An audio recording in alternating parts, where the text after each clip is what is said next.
Hello everyone.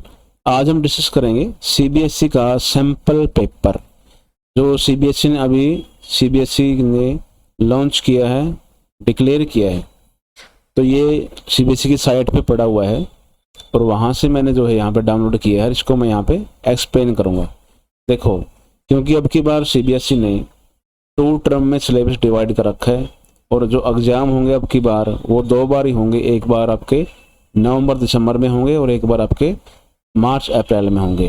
तो 2 parts में divide ऐसे कर रखा है सिलेबस। एक तो टर्म 1 है। टर्म 1 जो है नवंबर दिसंबर में एग्जाम होगा, 90 मिनट का पेपर होगा और यहाँ पे जो है 40 मार्क्स का जो ये होगा, ठीक है ना। और 40 मार्क्स का सेकंड पेपर होगा आपका, 20 का प्रैक्टिकल होती है। तो यहाँ पे देखो क्या है, जनरल इंस्ट्रक्शन दे रखी है किस तरह से है। तो बिल्कुल नया है ये, अभी सैम्पल पेपर आया है। तो इसमें क्या है, देखो इंस्ट्रक्शन ये दे रखी है कि जो क्वेश्चन पेपर है वो अलग अलग सेक्शन में डिवाइड कर रखे हैं, ए, बी और सी में, ठीक है। इसके जो है क्वेश्चन जो है ए में, सेक्शन ए में 24 क्वेश्चन हैं, उनमें से 20 करने हैं, यानी कि 4 एक्स्ट्रा हैं। तो बी में भी जो है सेम है, ऐसे ही 20 क्वेश्चन करने हैं, 24 दे रखे हैं। और सी में जो है 12 क्वेश्चन है, अटेम्प्ट करने हैं 10। और आगे दे रखे हैं इसके अंदर जो क्वेश्चन होंगे वो सारे के सारे जो है हमने एमसीक्यूज हैं। हमने एक आंसर जो राइट है वो चूज करना है, उसी का आंसर मिलेगा हमें। और नेक्स्ट जो है यहाँ पे दे रखा है कि सबके इक्वल मार्क लगभग और no negative marking, negative marking नहीं होती इसके अंदर, ठीक है, ध्यान रखना। तो सेक्शन ए में 20 क्वेश्चन जो है हमने करने हैं, 24 दे रखे हैं यहाँ पे, 20 हमने करने हैं। तो फर्स्ट क्वेश्चन स्टार्ट करते हैं। तो ये जो है अभी सैम्पल पेपर है, इसके बाद जो है मैं टेस्ट सीरीज बना रहा हूँ। टेस्ट सीरीज लेके आएंगे आपकी पॉलिटिकल साइंस की, हिस्ट्री की, ज्योग्राफी की और एसएसटी के लिए 10th के लिए, ठीक है। तो 12th और 10th के बोर्ड के एग्जाम के लिए टेस्ट सीरीज है। जिन्होंने ज्वाइन करनी है वो बाद में जो है लिंक दे रखा है, उसमें कर लेना आप लोग। तो क्वेश्चन नंबर 1 देख लेते हैं एक बार। Newly independent countries vote an option to stay away from any of the alliance since the time was created। देखिए यहाँ पे दे रखा है कि जो न्यूली इंडिपेंडेंट कंट्रीज थी, यानी कि जो नई आज़ाद हुई कंट्रीज थी ना, उन्होंने जो है क्या किया, किसी भी अलायंस से दूर रहने का जो है यहाँ पे निर्णय लिया, ठीक है। जो ये बहुत सारे थे इस तरह के, नाटो था, शेटो था, वार्सा पैक्ट था। तो न्यूली जो इंडिपेंडेंट कंट्री थी ना, वो कौन सी थी जिन्होंने किसी भी ग्रुप में शामिल होने से मना कर दिया, वो था नाम, ठीक है। तो न्यूली इंडिपेंडेंट कंट्रीज इकट्ठी हुई और किसी भी ग्रुप में शामिल नहीं हुई, उन्होंने अपना एक अलग से ग्रुप बनाया, उसका नाम है, ठीक है। ये होगा इसमें आपका आंसर, ठीक है। तो इस तरह से देखो 4 ऑप्शन दे रखे हैं, A B C D. 4 option से एक चूज करना है, क्वेश्चन को ठीक से पढ़ के उसका आंसर देना आपने। तो यहाँ जो है पहले ही चैप्टर है, फर्स्ट चैप्टर हमारा कोल्ड वार, वहाँ से आया हुआ है। उसमें जो है कोल्ड वार और नाम के बारे में दे रखा है। तो नाम जो है एक ग्रुप है, नॉन अलाइनमेंट मूवमेंट के नाम से, इंडिया इसका फाउंडिंग मेंबर है, ठीक है। तो इन्होंने बनाया था कि हम किसी ग्रुप में लड़ाई झगड़े के लिए शामिल नहीं होंगे, हम अभी अभी आज़ाद हुए हैं, हम तो अपने जो है प्रोग्रेस करेंगे, ठीक है। नेक्स्ट क्वेश्चन जो है हमारा सेकंड ये है, the smaller state were important for super powers due to. एक क्वेश्चन पिछली बार भी आ चुका है बोर्ड में। देखो जो 2 ग्रुप थे कोल्ड वार के ड्यूरिंग में, 2 ग्रुप में एक यूएसए का था, एक यूएसएसआर का था। तो जो बड़े पार्टियां थी, बड़ी कंट्रीज थी, वो छोटे स्मॉल स्टेट को, स्मॉल कंट्रीज को अपने ग्रुप में शामिल कर रही थी, ठीक है। तो इम्पोर्टेंस थी उनकी कुछ भी, यानी जो सुपर पावर है उनके लिए छोटी कंट्रियां बड़ी इंपॉर्टेंट थी। तो कैसे इंपॉर्टेंट थी वो बताने यहाँ पे। एक तो है वेटल रिसोर्सेज। तो जो स्मॉलर कंट्री का रिसोर्सेज है वो सुपर पावर को मिल जाता था। मान लो कि ऑयल है कहीं पे आयरन है, आयरन ओर है, कहीं पे कुछ है, इस तरह से, ठीक है। कहीं पे एग्रीकल्चर प्रोडक्ट है, कहीं पे कुछ। तो सेकंड है टेरिटरी। टेरिटरी जमीन, उसको एक ऐसी लोकेशन मिल गई जहाँ से वो जो है अपने दुश्मन को या एनिमी को चेक कर सकता है, ठीक है। थर्ड है इकोनॉमिक सपोर्ट, ठीक है। तो यहाँ पे 3 पॉइंट दे रखे हैं, इनमें से बताना है कौन कौन से सही है, कौन कौन से गलत है। Identify the correct option. Correct option कौन सा है, पहला, दूसरा, तीसरा, तीनों है या फिर इनमें से कौन सा है। तो यहाँ पे 4 ऑप्शन है, ये है आपका ऑप्शन 4 दे रखे हैं, इनमें से एक चूज करना आपने। देखो मैं बता रहा हूँ कि वेटल रिसोर्सेज मिलते थे, बिल्कुल करेक्ट है। टेरिटरी मिली, बिल्कुल करेक्ट है। लेकिन इकोनॉमिक सपोर्ट स्मॉलर स्टेट क्या देंगे बड़े सुपर पावर को, ये बताओ, ठीक है ना। तो ये नहीं मिला, फर्स्ट और सेकंड दोनों मिले हैं, ठीक है। बल्कि सुपर पावर ने स्मॉलर स्टेट को इकोनॉमिक सपोर्ट की थी, ठीक है, ध्यान रखना आप इस बात को। तो ये जो दो आएंगे फर्स्ट और सेकंड, यहाँ पे इनमें चेक कर लो, बी में है फर्स्ट और सेकंड, तो इसका आंसर क्या आएगा, बी आएगा, यानी फर्स्ट और सेकंड इसका जो है आंसर ये है, ठीक है। तो ये इसका आंसर हो गया आपका। तो इस तरह से क्वेश्चन करने अपने बड़े इजी हो जाएंगे। एमसीक्यू जो सारे आराम से कर दोगे आप इसको, ठीक है। बहुत टाइम है इसके अंदर, 19 मिनट का टाइम है, 90 बहुत ज़्यादा हो जाता है, ठीक है। 60 क्वेश्चन है। तो थर्ड क्वेश्चन ये है कि who appoints the vice chairperson of NITI Aayog. पहले समझ लो नीति आयोग है क्या। नीति आयोग इंडिया की नीतियां बनाने वाला आयोग है, ठीक है। इसका पहले नाम प्लानिंग कमीशन था, अब इसका नाम 2015 में चेंज कर दिया। नीति यानी प्लानिंग एक ही बात है।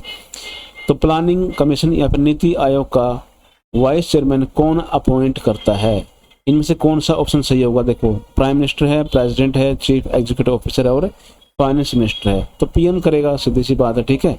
तो प्राइम मिनिस्टर इसको इलेक्ट करता है, अपॉइंट करता है। क्यों? क्योंकि नीति आयोग का चेयरमैन प्राइम मिनिस्टर होता है, ठीक है, इसलिए वो चूज करता है इसको। Which among the following statement about the Soviet system is not true?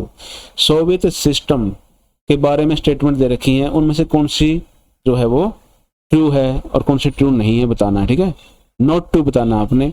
First they रखी statement, the Soviet Union had complex communication.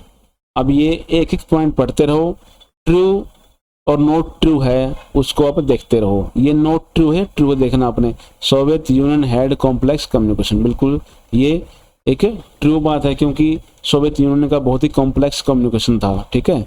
यानी कि आपस में जो है ना पब्लिक को right to freedom of express था, ना ही उनकी जो बात पहुंच पाती थी आगे गवर्नमेंट के पास। बी क्या है, it had a complex machinery production system. ये भी बड़ा सही है, इसमें ट्रू है, क्योंकि इनका जो मैकेनिज्म था वो भी बहुत ही कॉम्प्लेक्स था, क्योंकि एक ही पार्टी गवर्नमेंट, डिक्टेटरशिप था वहाँ पे, एक पार्टी कम्युनिस्ट पार्टी की गवर्नमेंट थी, उसी का सारा सिस्टम चला करता। तो आगे जो है यहाँ पे ट्रांसपोर्ट की कनेक्टिविटी नहीं थी स्मॉलर एरिया में, रिमोट एरिया में, ये भी बिल्कुल सही है।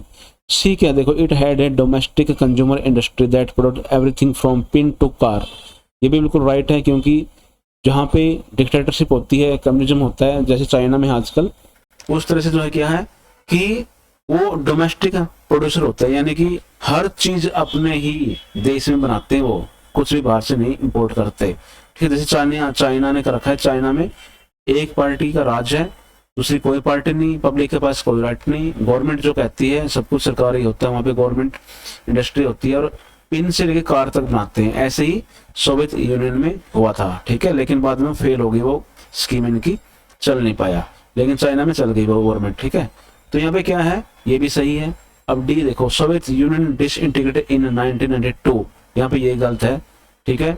डिसइंटीग्रेटेड कब हुआ, डिसइंटीग्रेट हुआ था ये 1991 में, ठीक है। ये वाला इसका गलत है, डी आंसर ये गलत है यहाँ पे, ठीक है। गलती कहाँ मिली, हमने यहाँ मिली इसकी डेट में, ठीक है। ध्यान रखना 1991 में, 1991 में सोवियत संघ बिखर गया, टूट गया, क्योंकि यूएसए ने इसको जो है प्लानिंग करके तोड़ दिया। नेक्स्ट क्या है, देखो question, policy has been adopted by NITI Aayog. NITI Aayog के कई सारे क्वेश्चन पूछे जाएंगे, ध्यान रखना। नीति आयोग थिंक टैंक है गवर्नमेंट का, ठीक है, प्लानिंग बनाने के लिए। नीति आयोग के बारे में जो है बताना है, कौन सी पॉलिसी उसने अडॉप्ट की थी। देखो, एक है मेक इन इंडिया, यानी कि सब कुछ इंडिया में ही बनेगा, कोई भी कंपनी हो चाहे।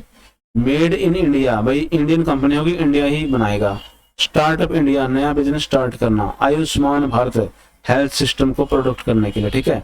तो यहाँ पर जो नीति आयोग ने ये किया था, मेक इन इंडिया, यानी कि बाहर की भी कोई भी कंपनी हो चाहे, यानी इंडिया में बनाएगी वो अपना जो है, कोई भी प्रोडक्शन हो, गाड़ी हो, कुछ हो मान, ठीक है। तो ये मेक इन इंडिया, आपने देखा भी होगा बहुत सारे प्रोडक्ट जो मेक इन इंडिया होते हैं, ठीक है। इन दोनों में फर्क है, मेक इन इंडिया कोई भी बाहरी कंपनी इंडिया में बनाएगी, इंडिया में रोजगार मिलेगा सभी बंदों को, और मेड इन इंडिया यानी कंपनी भी इंडियन होगी, दोनों में फर्क है, ठीक है।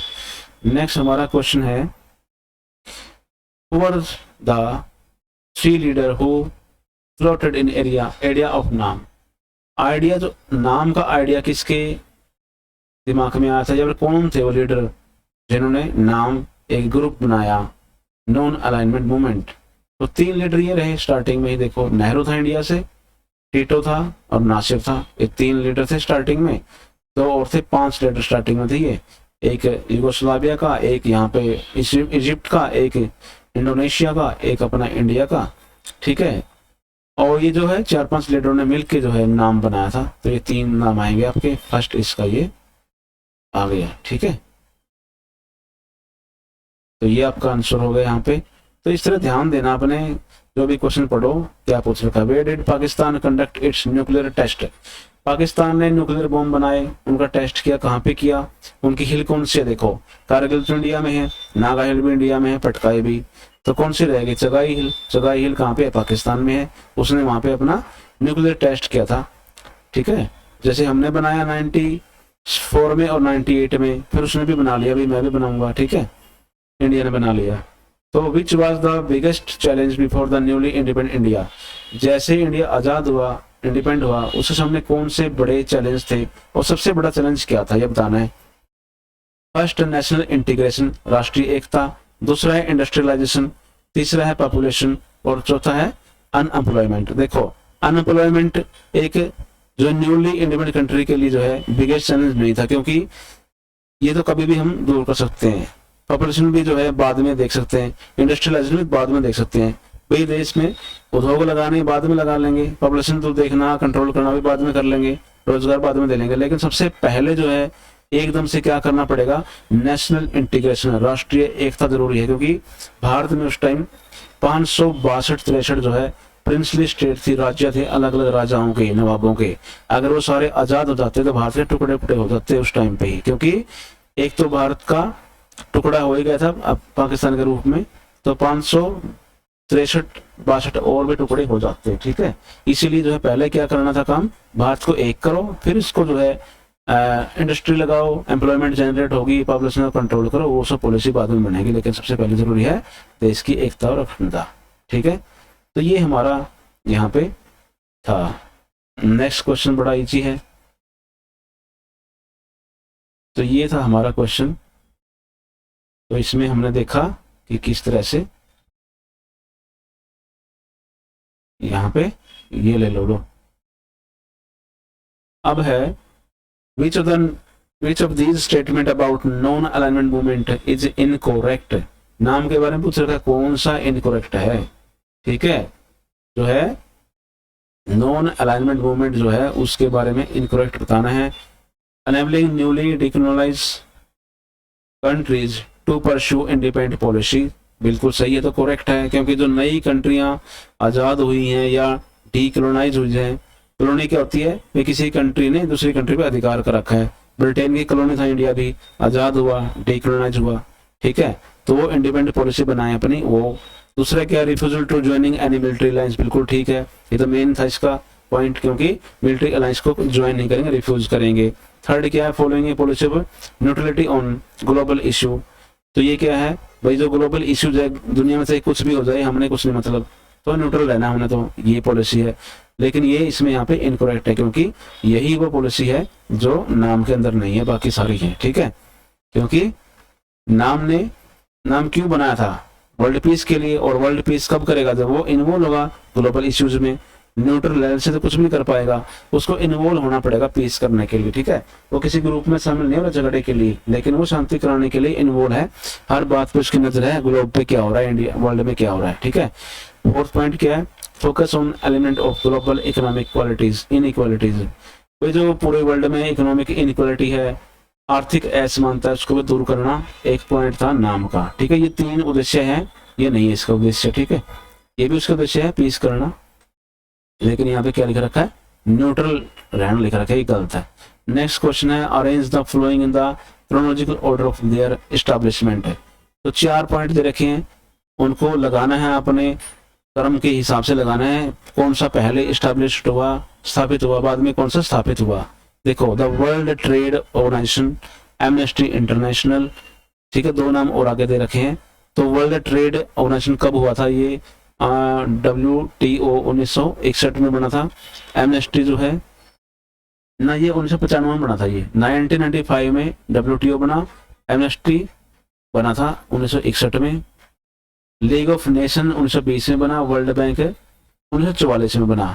तो यहाँ पर जो है ये ए आएगा इसका आंसर। लीग ऑफ नेशन 1920 में बना, सबसे पहले ये बना, ठीक है। तो यहाँ से स्टार्ट होगा थर्ड से, तो थर्ड यहाँ पे एक में है, इसमें भी है, ठीक है। और यानी दूसरा क्या है यहाँ पे, वर्ल्ड बैंक है, तो वर्ल्ड बैंक 5 पे है, तो ये आएगा इसका थर्ड और 2 ये मिला के, ठीक है। यानी 1920 में ये बना और 19 वर्ल्ड बैंक बना, फिर उसके बाद जो है वो आपका, तो ये क्वेश्चन होगा आपका आंसर ये वाला, ठीक है। तो इसको अरेंज करना है, डेट देख लेना आप लोग, डेट वगैरह मैं कम देखता हूँ, लेकिन ये मुझे पक्के याद है सारी चीजें। लीग ऑफ नेशन 20 में बना था, वर्ल्ड वार जब है फर्स्ट खत्म हुआ था, उसके बाद शांति स्थापित के लिए बना, खत्म हो गया फिर ये भी। वर्ल्ड बैंक बनाया सेकंड वर्ल्ड वार खत्म होने वाला था जब बना था, ठीक है। और वर्ल्ड बैंक बनाने के बाद जो है बाद में ये WTO बनाया गया था, ठीक है, ध्यान रखना, 1995 में। Which from the following is the concerned with the safe and peaceful use of nuclear technology under the UN system? United nation जो संयुक्त राष्ट्र संघ है उसमें एक ऐसी संस्था है, उसका ऑर्गन है एक, जो न्यूक्लियर टेक्नोलॉजी को चेक करता है, देखता है कि भाई वो पीसफुल तरीके से यूज करने के लिए बनाया गया है या फिर हथियार पे यूज करने के लिए बनाया गया, ठीक है। तो कौन सी संस्था है यूएनओ की जो ये न्यूक्लियर को देखती है पीसफुल तरीके से बन रहा है नहीं बन रहा, ठीक है। आपने एक मूवी देखी होगी, परमाणु मूवी आई थी, ठीक है। उसमें क्या था, जॉन अब्राहम था हीरो, उसमें उस टाइम पे यूएसए ने हमारे ऊपर सैंक्शन लगा रखे थे, ठीक है, प्रतिबंध लगा रखे थे कि ये इंडिया जो है परमाणु बम ना बना पाए। इसीलिए उन्होंने क्या कर रखा था, ऊपर अपने सैटेलाइट छोड़ रखे थे इंडिया के ऊपर चेक करने के लिए। तो बड़े बदमाश हैं यूरोपियन कंट्री वाले, लेकिन हम उनसे बड़े बदमाश, हमने बनाया, छुप छुप के बना लिया और बना के धमाका कर दिया, 4-5 धमाके इकट्ठे किए, ठीक है ना, किसी के पकड़ में नहीं आए, हमने सबके सामने बना के दिखाया, ठीक। और वही अमेरिका हाथ बुला रहा है इंडिया को, आ जाओ हमारे देश में एग्रीमेंट पर। तो यहाँ पे जो है इसका जो आंसर होगा, जो यूएनओ की यहाँ पर ऑर्गन्स है उसका नाम देखो, इंटरनेशनल एटॉमिक एनर्जी एजेंसी, ध्यान रखना, सी है ये इसका पॉइंट, तो ये आएगा इसका आंसर। नाम से पता लग रहा है एटॉमिक एनर्जी को चेक करने वाला, ठीक है। नेक्स्ट है, India conducted its first second nuclear test Pokhran, जो मैंने अभी बताया, पोखरण एक जगह है जहां पे हमने परमाणु बम टेस्ट किए थे, न्यूक्लियर बम टेस्ट किए थे। पोखरण राजस्थान में है, रेत ही रेत वहाँ खाली पड़ा है, पाकिस्तान का बॉर्डर लगता है, हमें कोई नुकसान भी नहीं है, कोई गाँव तो बसता नहीं ना, खेत वहाँ पे कुछ भी नहीं है, तो खाली है। वहाँ पे हमने इजिली जो है इसका न्यूक्लियर टेस्ट करने के लिए चूज किया, पोखरण राजस्थान में, ध्यान रखना। फर्स्ट और सेकंड न्यूक्लियर टेस्ट हमने 2 बार किए हैं, एक बार 1974 में, उसके बाद हमने 1998 में किए, ध्यान रखना। पहली बार इंदिरा गांधी ने, दूसरी बार अटल बिहारी वाजपेयी ने धमाके किए थे। तो ये आंसर इसका ये रहा, देखो सी, ये जो डेट है ध्यान रखना आप लोग, इस पे हुआ था। नेक्स्ट क्वेश्चन है, the Arab spring did not transit beach of the following countries. ये क्या था अरब स्प्रिंग? अरब स्प्रिंग क्या है, अरब कंट्रीज में, यानी जो सऊदी अरब वगैरह कंट्रियां हैं, उसके आसपास की जो कंट्रियां हैं, मुस्लिम कंट्रियां, उनमें अरब स्प्रिंग हुआ, एक आंदोलन हुआ, मूवमेंट चला, उसका नाम था अरब स्प्रिंग। स्प्रिंग क्यों? क्योंकि स्प्रिंग का मौसम था उस टाइम पे, ठीक है ना। तो उस मौसम में जो है एक मूवमेंट चलाया गया था अरब कंट्रियों में सरकारें चेंज करने के लिए, ठीक है ना। तो सरकारें चेंज करने के लिए वो ट्यूनिशिया से स्टार्ट हुआ था, ट्यूनिशिया, लीबिया, यमन, तो बहुत सारी कंट्रियां, इजिप्ट वगैरह उससे चक्कर में आ गई। हर जगह जो है गवर्नमेंट चेंज की गई, यूथ ने मूवमेंट चलाया था ये, और गवर्नमेंट चेंज करके वहां पे डिक्टेटरशिप चलाया गया, ठीक है। तो ये बताना है कि डिड नॉट ट्रांजिशन, यानी कि कौन सी कंट्री में नहीं हुआ अरब स्प्रिंग, तो ईरान में नहीं हुआ था, इसका आंसर है ईरान। नेक्स्ट है विच, देखो क्वेश्चन ऐसे भी सकता है, what do you mean by Arab spring, ये क्या था, ठीक है। क्वेश्चन को अलग अलग तरीके से पढ़ा करो। नेक्स्ट क्वेश्चन है, which among the following is not an outcome of the disintegration of the USSR. तो इसमें क्या है देखो, विच of the following not an outcome, outcome result, किसका रिजल्ट है, डिसइंटीग्रेशन ऑफ द यूएसआर, जब सोवियत संघ बिखरा टूटा डिसइंटीग्रेट हुआ, उसका रिजल्ट क्या क्या हुआ और क्या नहीं हुआ, हमने बताना है नोट एन आउटकम, क्या रिजल्ट नहीं था, ठीक है। एंड ऑफ आइडियोलॉजिकल वार, अब सिंपल सी बात है, अगर कोई ग्रुप टूटेगा, एक ग्रुप रह जाएगा, उसमें से एक बिखर जाएगा, तो क्या हो जाएगा, वार का एंड हो जाएगा, कोल्ड वार अंत हो गया, आइडियोलॉजिकल वार भी एंड हो गई, यूएस और यूएसआर के बीच में थी जो, यानी ये बिल्कुल सही है, करेक्ट है, ये आउटकम था। बर्थ ऑफ सीआईएस, ये भी सही है। सीआईएस क्या था, जब ये डिसइंटीग्रेट हुआ यूएसआर, इसमें बहुत सारी कंट्रियां थी 14-15, उन कंट्रियों में से कुछ कंट्रियों ने जो मिडिल ईस्ट में थी, अपने इंडिया के ऊपर है, कजाकिस्तान, तिर्किस्तान, उज्बेकिस्तान वगैरह, इन कंट्रियों ने क्या किया, अपना एक अलग ग्रुप बना लिया, उसको सीआईएस कहते हैं, ठीक है, सीआईएस यानी कि कॉमनवेल्थ स्टेट्स इन सारी, ये सारी। Change in balance of power in the world order, बिल्कुल सही है, जो बैलेंस है पावर का वो भी चेंज हो गया, क्योंकि दो थे पहले पावर, अब एक पावर रहेगी सुपर पावर, अमेरिका बन गया, तो चेंज हो गया। तो क्राइसिस इन मिडिल ईस्ट, देखो मिडिल ईस्ट में क्राइसिस हुआ था, लेकिन इसके कारण नहीं हुआ था ये, ठीक है, ध्यान रखना, इसका कोई और कारण था, इसलिए ये इसका नॉट ए ट्रू है। नेक्स्ट है हमारा, ठीक है, मिडिल ईस्ट में बाद में हुआ था, ध्यान रखना इसको। The 3 major objectives of Nehru's foreign policy, Nehru की फॉरेन पॉलिसी थी जो, उसमें कौन कौन से मेजर ऑब्जेक्टिव थे, ध्यान रखना। कोई फॉरेन पॉलिसी बनाई जाती है विदेशों से संबंध स्थापित करने के लिए, हमारे कैसे रिलेशन है अलग अलग कंट्री से, नेहरू ने बनाई स्टार्टिंग में, उसमें क्या था, to preserve the hard earn sovereignty, sovereignty क्या होता है, हमारी खुद की प्रभुसत्ता, हमारा खुद का, हमारी कंट्री में राइट होना, राज्य होना, ठीक है, इसको सोवर्निटी बोलते हैं, ये बिल्कुल राइट है, ठीक है, हमारे ऊपर किसी और का अधिकार नहीं था, हमारा अपना ही। दूसरा क्या था, टू प्रोटेक्ट टेरिटोरियल इंटीग्रिटी, ये भी ठीक है, टेरिटोरियल इंटीग्रिटी होगी तभी हम आगे ग्रो कर पाएंगे, यानी कि हमारी जो बाउंड्री सिक्योर होगी तभी। To promote rapid economic development है, ये भी ठीक है, क्योंकि इकोनॉमिक डेवलपमेंट के लिए काम किए गए स्टार्टिंग में, हालांकि हुई नहीं इतनी जो होने चाहिए थी, ठीक है। नेक्स्ट क्या है, to establish a capitalist system in India, ये गलत है यहाँ पे, ठीक है, ये उसकी फॉरेन पॉलिसी का पार्ट नहीं था, ठीक है। कैपिटलिस्ट क्या होता है, देखो दो तरह की यहाँ पे वो बना रखी है, थ्योरी बना रखी है वर्ल्ड के अंदर, थॉट बना रखे हैं या आइडियोलॉजी बना रखी है तो बहुत सारी, लेकिन दोनों ही यूरोपियन है। तो कैपिटलिस्ट को लीड करता है यूएसए और यूरोपियन कंट्रियां, ब्रिटेन, फ्रांस वगैरह। इसमें क्या होता है, लगभग प्राइवेट होता है, मार्केट के बेस पे होता है सब कुछ, ठीक है, और गवर्नमेंट ज्यादा दखल नहीं देता। एक होती है कम्युनिज्म, उसमें गवर्नमेंट का सब कुछ होता है, स्कूल भी गवर्नमेंट की, हॉस्पिटल, इंडस्ट्री, एग्रीकल्चर सब गवर्नमेंट का होता है, जैसे रशिया में था, चाइना में है, ठीक है। तो ये ज्यादा नहीं चला, इसलिए फेल हो गया था रशिया वाला, चाइना में चल गया है। तो कैपिटलिस्ट हमने नहीं बनाया, हमने मिक्स इकोनॉमी ली, कुछ हमारा कैपिटलिस्ट है, कुछ हमारा गवर्नमेंट का है, कुछ प्राइवेट का है, ऐसे कर रखा हमने, ठीक है। ठीक पॉलिसी थी हमारी उस टाइम पे, ये हमने जो है मिक्स इकोनॉमी यूज की थी उस टाइम, ठीक है। तो इसमें जो है ये गलत है, बाकी तो ठीक है तीनों, यानी कि 1 और 3 ठीक आएगा, 1 2 3 ये रहा, सी इसका आंसर है, ठीक है। नेक्स्ट क्वेश्चन है, विच of the following is not a disputed site between India China, भाई इंडिया और चाइना के बीच में डिस्प्यूट हो रहा है बाउंड्री के लेके, ठीक है ना। हमने ऊपर वाले क्वेश्चन में पढ़ा टू प्रोटेक्ट टेरिटोरियल इंटीग्रिटी, जो हमारी टेरिटरी है, हमारी बाउंड्री है, वो सुरक्षित नहीं है। हमारे पास जो 4 बार पाकिस्तान ने अटैक कर चुका है हमारे ऊपर, 1 बार चाइना अटैक कर चुका है, अभी भी खतरा दोनों ओर से बना हुआ है हमें, ठीक है।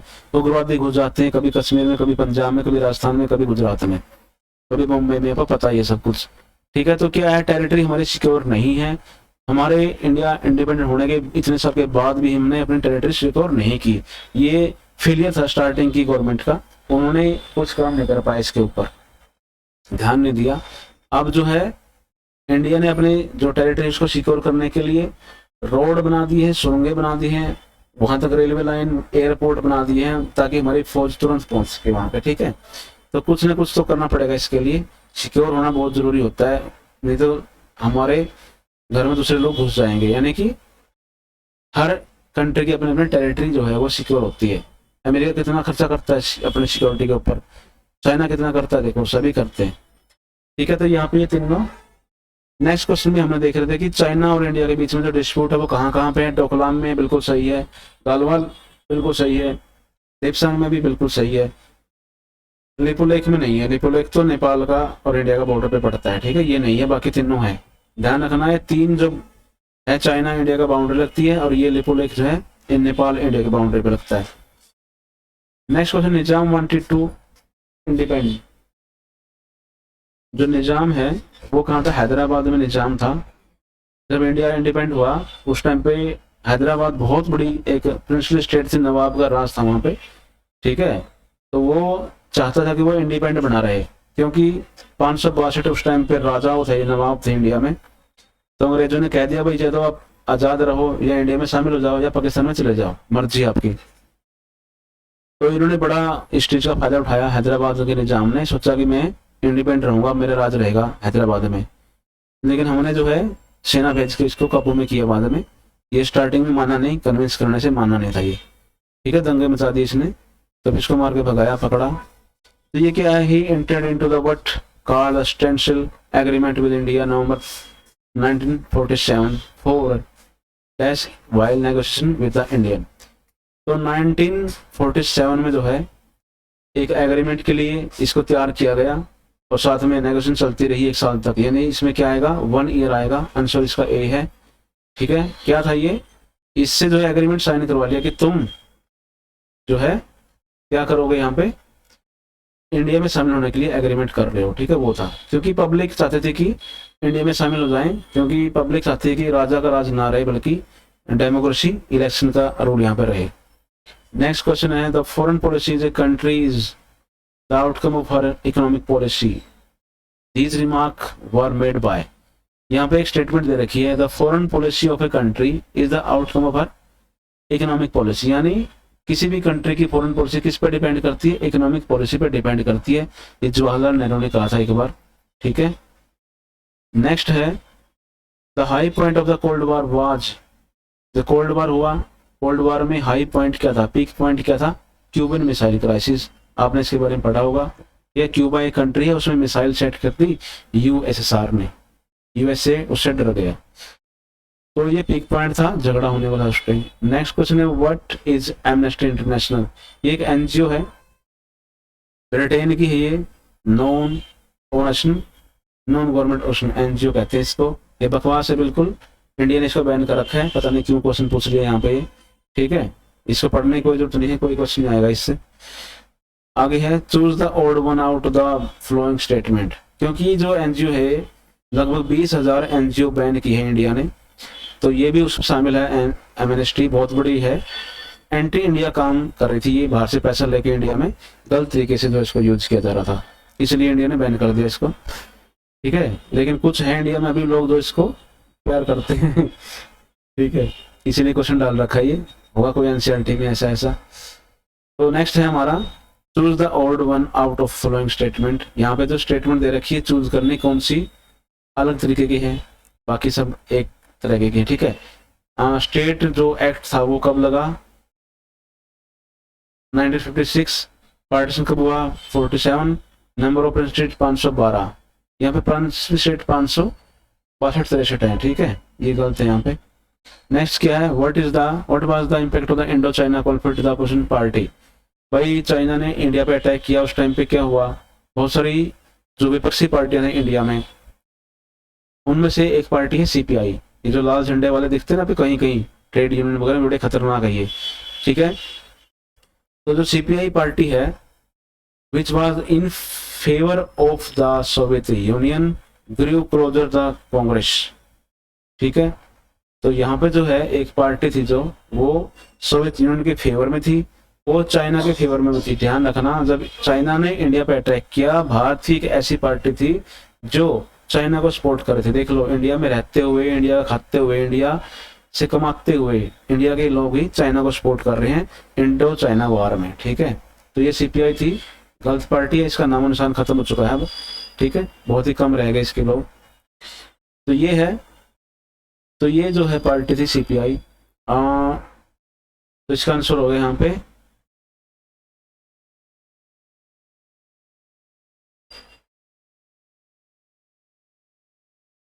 हाँ, तो ये जो है ये इसका इम्पैक्ट नहीं, बाकी 3 इसके इम्पैक्ट है, ध्यान रखना।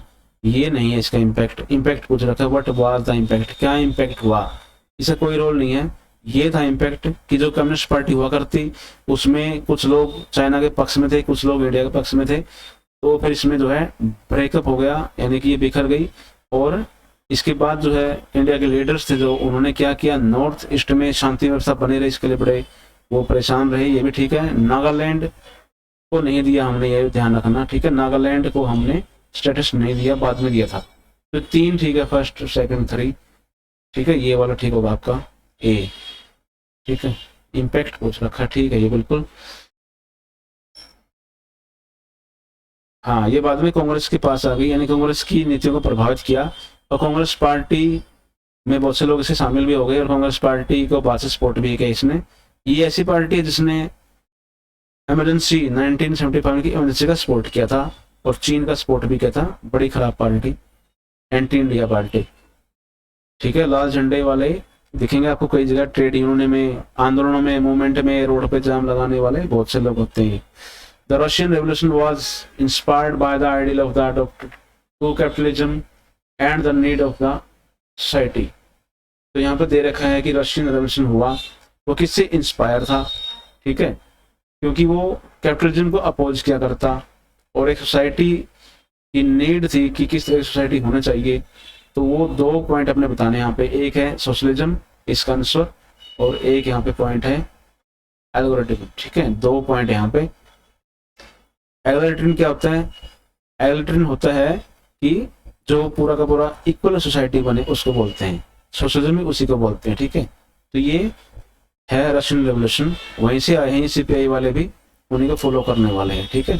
बकवास थ्योरी थी, बिल्कुल खत्म हो चुकी है। Which was on the following statement is false, इस पॉइंट बताना है कि क्या फॉल्स है। Nizam of the Hyderabad was keen to have an independent status for the state of Hyderabad, इसमें बताना क्या फॉल्स है। ये तो बिल्कुल राइट है, क्योंकि निजाम था हैदराबाद का, वो चाहता था कि हैदराबाद इंडिपेंडेंट रहे, मैं राजा बना रहा हूँ। Jammu Kashmir was ready to sign instrument of accession, दूसरी है जम्मू कश्मीर के बारे में कि वो इंस्ट्रूमेंट जो एग्रीमेंट था उसमें साइन करने के लिए तैयार था। तीसरा है the issue of Junagadh was resolved after plebiscite in the state. Plebiscite क्या होता है, प्लेबिसाइट होता है वहां पे चुनाव करना, या फिर हाथ खड़े करवा के पब्लिक के, या उनकी परमिशन लेना भी, क्या करें, ठीक है, वोट डलवाना। एक है Travancore was not the first Indian state to merge into union of India, ये भी ठीक है, ट्रावणकोर फर्स्ट नहीं थी, इससे पहले तो बड़ौदा वगैरह कई हो चुकी थी, भोपाल वगैरह, ये भी ठीक है। यहाँ पे जूनागढ़, एक जूनागढ़ भी राजा का राज हुआ करता, पाकिस्तान से बॉर्डर लगता है, इसका राजा भाग गया पाकिस्तान में, क्योंकि पब्लिक ने इंडिया में शामिल होने के लिए हाथ खड़े कर दिए थे कि हाँ भी हम इंडिया में शामिल होंगे। तो इसका बी है आंसर, इसका बी आएगा, क्योंकि जम्मू कश्मीर रेडी नहीं हुआ था, राजा हरि सिंह हुआ करता यहाँ पे, उसको उन्हें सोचा कि मैं अलग रहूंगा, आजाद रहूंगा। तो बाद में जब इसके जम्मू कश्मीर के ऊपर पाकिस्तान ने अटैक कर दिया 1945 में, आजाद होते हैं इंडिया के, तब जो है ये भाग के आया, हेल्प मांगी इंडिया से, हमने सेना भेजी, फिर इसने एग्रीमेंट साइन किया, इंडिया में शामिल हुआ, ठीक है। तो सेक्शन बी है, सेक्शन बी में क्या करना है, 20 क्वेश्चन हमने अटेम्प्ट करने हैं, 24 दे रखे होंगे। यहाँ पर 25 क्वेश्चन नंबर क्या है, why did not war happen during the cold war. Cold war का मीनिंग है कि वार नहीं होना, तो क्यों नहीं वार हुई, यही पूछ रखा है, ठीक है। वार क्यों नहीं हुई, क्योंकि वहां पे देखो क्या होता है, due to theory of deterrence, इसका आंसर ये है। डेटरेंस का मीनिंग देखना अपने यहाँ पे क्या है, डेटरेंस का मीनिंग होता है ठहराव, ठीक है, एक जगह रुक जाना, यानी कि स्टॉप कर देना अपनी कार्रवाई को, यानी वार करने से बचना, क्योंकि दोनों सुपर पावर थे, दोनों के पास न्यूक्लियर बॉम्ब थे, इसलिए वार नहीं हो पाया, कोल्ड वार ही बना रहा, ठीक है। तो डेटरेंस के कारण नहीं हुआ ये, ठीक है, ध्यान रखना। Why did Russia became the successor of USSR? USSR जब डिसइंटीग्रेट हुआ तो सबसे बड़ी कंट्री थी उसमें रशिया, तो रशिया को उसकी सारी पावर मिल गई, यूएनओ वगैरह में जो है सीट मिलेगी उसको, परमानेंट, और न्यूक्लियर पावर का स्टेटस मिल गया। इसीलिए जो है इसका सही पॉइंट आपने चेक करना कौन सा है, तो यहाँ पर आएगा, तो 2 पॉइंट आएंगे इसमें। एक तो आएगा कि सोवियत यूनियन की जो सीट थी यूएनओ के अंदर वो इसको मिल गई थी, और दूसरा ये है कि बोरिस येल्सिन जो है वो एक अच्छा लीडर था, कोर्सेर के मुकाबले में, ठीक है। 2 पॉइंट है, तो यहाँ पे देख लो कौन सा बना, डी और डी है शायद, ठीक है, ये रहा डी और डी, ये इसका आंसर है। नेक्स्ट देख लो, since the Nagpur session, Congress का हर साल सेशन होता है, मीटिंग होती है, नागपुर में हुई 1920 में। इसमें एक प्रिंसिपल पास किया गया, एक्सेप्ट किया गया था, कौन सा, कि जो स्टेट हैं वो भाषा के आधार पर लैंग्वेज के बेस पे अलग अलग होने चाहिए। ये 1920 में पास इन्होंने जो है यहाँ पे एक एक्सेप्ट किया था कि हाँ ऐसा होना चाहिए। लेकिन बाद में जब इंडिया आज़ाद हुआ और डिमांड उठी लैंग्वेज बेस पे अलग स्टेट करने की, तो इन्हीं लीडरों ने, कांग्रेस ने मना कर दिया। क्या कारण था मना करने का, वो पूछ रखा है। थिंग आफ्टर इंडिपेंडेंस चेंज हो गई, यानी कि जब इंडिया इंडिपेंडेंट हुआ तो बहुत सारी चीजें चेंज हो गई थी, ये भी कारण है, ठीक है। दूसरा क्या है कि भाई यहाँ पे मेन चीज है to adopt a planned economy, अच्छा, most lead might lead to be discrimination to adopt a mixed economy to adopt a planning economy। तो यहाँ पूछ रखी है कि कौन सी सही है, तो एक तो यही है भाई, हाँ उस टाइम पे थिंग चेंज हो गई, एक बिल्कुल राइट है, और एक यहाँ पे और है पॉइंट, वो है, अच्छा यहाँ पे कट गया शायद, ये रहा 3 4, अच्छा तो फर्स्ट तो है ही है इसमें, ठीक है। हाँ, दूसरा यहाँ पे ये है कि डिसइंटीग्रेशन का खतरा रहता है, यानी कि एक को देंगे हम लैंग्वेज के बेस पे, दूसरा भी डिमांड करेगा, इसीलिए नहीं दिया, इसलिए इसका आंसर सी आएगा, ठीक है, सी इसका आंसर है। दोबारा करता हूं मैं इसको, इसका जो है यहाँ पे, तो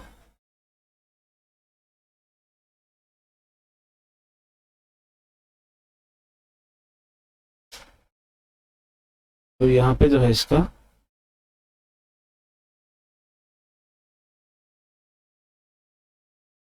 ठीक है, ये आएगा, इसका सी आएगा, ध्यान देना, ठीक है, 1 और 2 आएगा, बाकी ठीक नहीं है। नेक्स्ट क्वेश्चन क्या है, years after the end of Cold War the Central Asian republic have not risen to the global availability of opportunity, Y.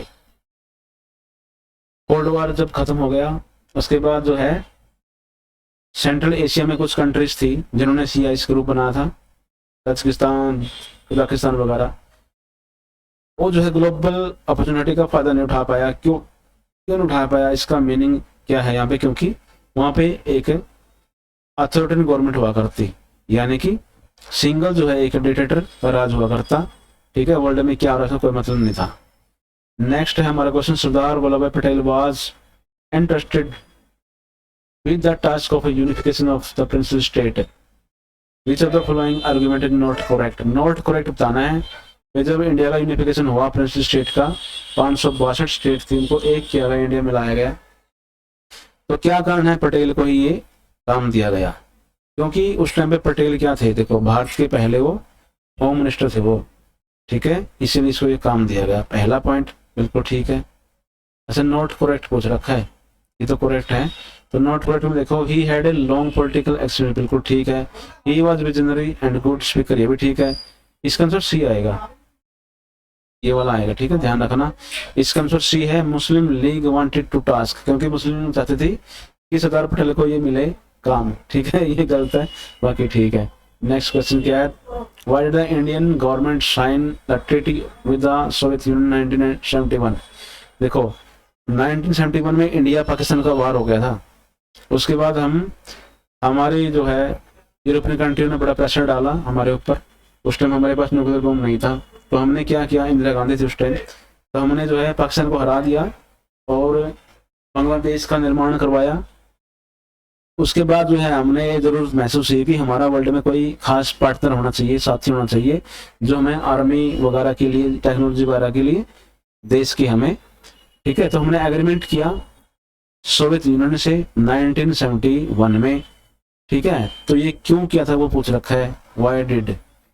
First ये कि India needed diplomatic and military support है, हमने डिप्लोमेटिक और military support के लिए ये किया था, ठीक है, ध्यान रखना, क्योंकि उस टाइम बांग्लादेश क्राइसिस हो गया था, बांग्लादेश का हमने निर्माण तो करवा दिया, लेकिन पाकिस्तान फिर भी ये करता रहा कि बांग्लादेश उसका पार्ट है, तो ये है जो है, क्योंकि बांग्लादेश पहले उसका पार्ट था। जब इंडिया इंडिपेंडेंट हुआ तो भारत के टुकड़े ऐसे हुए कि एक बांग्लादेश, एक पाकिस्तान और एक इंडिया ऐसे हुए थे। ठीक है, तो बांग्लादेश पहले ईस्ट पाकिस्तान कहा करते इसको, बाद में इसको बांग्लादेश 71 के बाद कहने लगे। उससे पहले ये बंगाल था, ईस्ट बंगाल। ठीक है, बंगाली लोग थे, बाद में वो मुस्लिम कन्वर्ट हो गए, इसलिए जो है ये पाकिस्तान के हिस्से में आएगा, क्योंकि मुस्लिम मेजोरिटी थी यहाँ पे। नेक्स्ट क्वेश्चन है, कंसिडर दिस स्टेटमेंट अबाउट नीति आयोग। नीति आयोग के बहुत सारे क्वेश्चन पूछ रखे हैं, ध्यान रखना। नीति आयोग के बारे में क्वेश्चन पक्के आएंगे बहुत सारे। नीति आयोग के चेयरमैन जो है प्राइम मिनिस्टर होते हैं। ठीक है, consider the statement NITI Aayog, find the wrong statement. Wrong statement check करनी है। NITI Aayog act as a think tank, बिल्कुल राइट है, तो रॉन्ग नहीं है। NITI Aayog does not ensure spirit of cooperative, ये गलत है इसमें, क्योंकि ये कोऑपरेटिव होकर चलता है स्टेट के साथ में। ध्यान रखना, फेडरलिज्म होता है स्टेट की सरकारें, तो स्टेट को भी लेकर चलता है ये साथ में। ठीक है, अकेला सेंटर के लिए काम नहीं करता। प्राइम मिनिस्टर इसका चेयरमैन होता है नीति आयोग का। राजीव कुमार इसके करंट वाइस चेयरमैन है, ध्यान रखना। राजीव कुमार है, 2 बार क्वेश्चन आ चुका है ये। वाइस चेयरमैन कौन है? राजीव कुमार। चेयरमैन कौन है? पीएम। नेक्स्ट क्वेश्चन है, shock therapy is a phenomena associated with central Asian conflict in Tajikistan Afghanistan, new international economic order. तो शॉक थेरेपी क्या था? देखो, शॉक थेरेपी क्या था, ये यूएसए ने प्लान किया था, यूएसए का प्रोपेगेंडा था, प्लान था उसका, वर्ल्ड बैंक के साथ मिलकर किया था, ताकि जो यूएसएसआर है वो बिखर जाए, टूट जाए। ठीक है, इसीलिए तो यूएस का प्लान था, ये ध्यान रखना, इसके लिए कम्युनिज्म को तोड़ने के लिए। The term of the largest garage sale, ये भी इस चैप्टर का है। लार्जेस्ट गैराज सेल क्या था भाई? देखो, जैसे ही ये बिखर गया, टूट गया, इसमें शॉक थेरेपी अपनाई गई, एकदम से जो चेंज किया गया अपनी इकोनॉमी, जो सिस्टम था यूएसएसआर का, सोवियत यूनियन का, वो चेंज किया गया, कैपिटलिस्ट बन गया वो। तो बड़े बड़े जो इंडस्ट्री थी उनकी जो है यहाँ पे सेल लगा दी गई। सेल कैसे हुई इनकी? तो यहाँ पर जो है ये रहा, शॉक थेरेपी के कारण हुआ था, ये ध्यान रखना, शॉक थेरेपी के कारण ये हुआ था। तो इसका आंसर तो यही है, तो सेल लगा दी गई। ठीक है, सेल में फिर जो है कंपनियों ने कम रेट में खरीदा इसको, इसीलिए इसको largest garage sale of history कहते हैं। शॉक थेरेपी के कारण आई थी। नेक्स्ट क्वेश्चन है, असर्शन रीजन वाला। ये क्या होता है? असर्शन यानी कि एक स्टेटमेंट होती है, रीजन यानी कि वो उस स्टेटमेंट का रीजन होता है, कारण होता है, यानी कथन और कारण है। ये हिंदी में कहें तो ये कथन है, स्टेटमेंट ये इसका कारण है। ये बड़ा ही इजी क्वेश्चन है, अब की बार काफी क्वेश्चन ऐसे आएंगे, आपने पहले कभी नहीं किए होंगे ऐसे क्वेश्चन, तो ये मेरा फेवरेट क्वेश्चन होता है इस तरह का। तो बहुत ही इजी, देखो इसमें 2 स्टेटमेंट दे रखी है, एक ये और एक ये, आपने दोनों पढ़नी बारी बारी से देखना है सही है या गलत है। उसके बाद नीचे आंसर है, इसके ऑप्शन 4 दे रखे। पहले ए पढ़ेंगे हम इसको, ये असर्शन को। The cold war was neither a war और an armed military conflict nor a condition of peace, it was rather a state of uneasy peace. तो यहाँ बता रखे कोल्ड वार क्या था, उसके बारे में स्टेटमेंट दे रखी। कोल्ड वार ना तो वार था, ना ही मिलिट्री का कोई कॉन्फ्लिक्ट था, ठीक है, ना ही पीस की कंडीशन थी। अब ये बताओ सही है गलत है? जब कोल्ड वार था तो मिलिट्री की तो कोई झगड़ा हुआ नहीं, ना ही कोई वार हुआ, ना ही फिर पीस रही, शांति भी नहीं रह सकी। तो बिल्कुल सही कह रहा है ये। ठीक है, यानी कि ये स्टेटमेंट बिल्कुल राइट है। अब देखना है इस स्टेटमेंट के बाद ये स्टेटमेंट भी राइट है क्या। अगर ये राइट है तो क्या इसका कारण ये है? ठीक है, तो ये कारण इसका है कि नहीं है, दोनों आपस में अटैच है कि नहीं है, वो पूछ रखा है। रीजन देख लो, the cold war was not being fought by clever move, propaganda activities, diplomatic conflict. अब यहाँ पे ये जो स्टेटमेंट है ये बिल्कुल गलत दे रखी है, रॉन्ग है, क्योंकि कोल्ड वार में वार तो हुआ नहीं, लेकिन इसमें बहुत सारे क्लेवर मूव चले, डिप्लोमेटिक मूव चले गए और प्रोपेगेंडा बहुत सारे चले गए, जैसे कि क्यूबन मिसाइल क्राइसिस हुआ, उसके बाद फिर जो है डिप्लोमेटिक मूव चला, ठीक है, वार को रोकने के लिए, और फिर बहुत सारे प्रोपेगेंडा जैसे कि शॉक थेरेपी वगैरह हो गया, तो ये सब चलाए गए। ठीक है, तो ये क्या था, ये बिल्कुल रॉन्ग है और ये बिल्कुल सही है, यानी कि इसका केवल एक ही पार्ट सही है, ये इसका पार्ट सही नहीं है। तो इसमें देखो आंसर कैसे चूज करते हैं, ए बी सी डी 4 यहाँ पे ऑप्शन दे रखे हैं, हमने देखो चारों को पढ़ना पड़ेगा। ए में क्या लिखा है, both the assertion and reason are correct. तो क्या दोनों सही है? नहीं भाई, केवल ए ठीक, असर्शन ठीक है, रीजन ठीक नहीं है उसमें। ठीक है, अगर मान लो दोनों ही सही हो और बिल्कुल सही रीजन हो, दोनों का आपस में मेल हो, तो आता है ए इसमें। ठीक है, ए आता है। बी कैसे आएगा इसमें, both the assertion and reason are correct. अगर दोनों सही हो लेकिन रीजन करेक्ट एक्सप्लेन नहीं कर रहा हो उसको, तो भी आता है। सी कैसे है भाई, असर्शन तो बिल्कुल इनकरेक्ट है बट रीजन करेक्ट है, ऐसे सी आएगा। लेकिन हमारा तो असर्शन करेक्ट है, रीजन गलत है, तो क्या आएगा हमारा, the assertion is correct but reason is incorrect, ये आएगा हमारा। ठीक है आंसर इसमें। तो ऐसे हमें आंसर चूज करने हैं, दोनों स्टेटमेंट पढ़ के चूज करना है अगर वो करेक्ट है या इनकरेक्ट है। अगर दोनों करेक्ट हैं तो दोनों आपस में मेल हो रही है, एक्सप्लेन हो रही है, अटैच हो रही है, उसका रीजन बनता है नहीं बनता, फिर हमने चूज करना भाई हाँ ए आएगा। अगर रीजन मिलता है तो ए आएगा, रीजन नहीं मिलता तो बी आएगा। अगर एक स्टेटमेंट गलत है ए वाली असर्शन वाली तो सी आएगा, अगर डी गलत है तो डी आएगा। ठीक है, यदि रीजन गलत है तो डी आएगा। Which situation was termed by US President George Bush as the New World Order? ये क्वेश्चन बहुत बार आ चुका है। न्यू वर्ल्ड ऑर्डर क्या था भाई? देखो यूएसए ने क्या किया, यूएसए कहीं भी अटैक कर देता है। ठीक है, ध्यान रखना, डेमोक्रेसी के नाम पे, टेररिज्म के नाम पे, न्यूक्लियर बॉम्ब के नाम पे कहीं भी अटैक कर देता है कि ये भाई इसके पास हथियार है, इस तरह से अटैक कर देता है। और यूएनओ जो है संयुक्त राष्ट्र, उसकी हेल्प करता है इस मामले में। ठीक है, यानी कठपुतली है वो उसकी। और बहुत सारी जो है ब्रिटेन, फ्रांस, ऑस्ट्रेलिया, एबीसी कठपुतली है यूएसए की, यूरोपियन कंट्रियां। ठीक है, तो यहाँ पे क्या पूछ रखा है कि यूएसए का प्रेसिडेंट था जॉर्ज बुश, उसने कहा एक बात को लेके, एक घटना को लेके कहा था कि न्यू वर्ल्ड ऑर्डर शुरू हो चुका है, यानी कि एक नया वर्ल्ड ऑर्डर शुरू हो गया है, हम सुपर पावर है, कुछ भी कर सकते हैं। तो क्यों कहा इसने? क्योंकि United Nation had given permission for Operation Desert Storm, ये इसका आंसर है। देखो इराक था, इराक में सद्दाम हुसैन राजा हुआ करता। पहले इराक यूएसए के सपोर्ट में रहा करता, लेकिन बाद में इराक जो है थोड़ा सी आंख दिखाने लगा, तो इसने इराक को खत्म करने का प्लान बना लिया। उस पर एलिगेशन लगा कि इसके पास तो बहुत बड़े हथियार हैं, उसको हम चेक करेंगे, सद्दाम हुसैन को हटाना पड़ेगा। तो ऐसा प्लानिंग करी इसने और यूएनओ से प्रपोजल ले लिया। यूएनओ क्योंकि इसकी कठपुतली है, उसने क्या किया, यूएनओ ने इसको परमिशन दे दी। तो ऑपरेशन स्टार्ट किया गया, यानी कि अटैक किया गया इराक के ऊपर। उस ऑपरेशन का नाम था ऑपरेशन डेजर्ट स्टॉर्म। डेजर्ट होता हुआ इराक में धूल मिट्टी तो है सारी, अब तेल निकलने लग गया वहां पे। ठीक है, तो क्या है वहां पे डेजर्ट था, अभी वहां पे तेल के कारण वो लोग थोड़े से अमीर हो गए हैं। तो उसको खत्म करने के लिए कंट्री को, सद्दाम हुसैन को, तो ये चलाया गया ऑपरेशन डेजर्ट स्टॉर्म। यूएनओ की बहुत सारी कंट्रियों ने मिलकर जो है एक सेना बनाई और यहाँ भेजी थी। तो ये था, इसलिए इसमें न्यू इकोनॉमिक ऑर्डर कहा था। ठीक है, आपने स्टेटमेंट मेरा फोन देना पड़ेगा। नेक्स्ट क्वेश्चन है, the result of Arab spring was. जो अरब स्प्रिंग हुआ, पहले क्वेश्चन आ चुका है ये। ठीक है ना, तो इसमें देख रखा है कि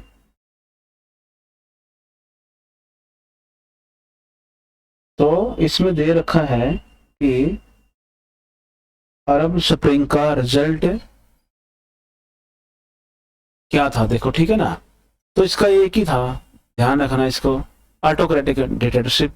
यानी अब अरब स्प्रिंग क्यों हुआ, हमने पहले पढ़ा कि उन कंट्रियों में गवर्नमेंट चेंज करके डिक्टेटरशिप लागू किया गया था। 5, 6, 7, 8 कंट्रियां थी। ठीक है, ध्यान रखना, अरब कंट्रियां, मुस्लिम कंट्रियां। NITI Aayog serve as a think tank. ये नीति आयोग के बहुत क्वेश्चन आ रहे हैं। नीति आयोग थिंक टैंक है, प्रमोट करता है फेडरेशन को, where government act as with the help of technology. बिल्कुल सही है। अब यहाँ देखना है कि सिलेक्ट द करेक्ट ऑप्शन। भाई जो नीति आयोग थिंक टैंक है, गवर्नमेंट के लिए काम करता है, स्टेट को भी लेके साथ चलता है। तो ये क्या है, कॉम्पिटिटिव और कंट्रोलर है क्या? नहीं, ये कोऑपरेटिव है, ध्यान रखना, कोऑपरेटिव है और फैसिलिटेटर है। फैसिलिटेटर क्या था, सुविधा देने वाला। ठीक है, ये है ये, तो इसका आंसर आएगा सी। नेक्स्ट है इसका, why was the planning commission replaced by NITI Aayog. NITI Aayog को चेंज क्यों किया गया, इसका नाम बदल दिया। पहले प्लानिंग कमीशन था, अब इसका नाम कर दिया क्या, चेंज करके बना दिया इसको।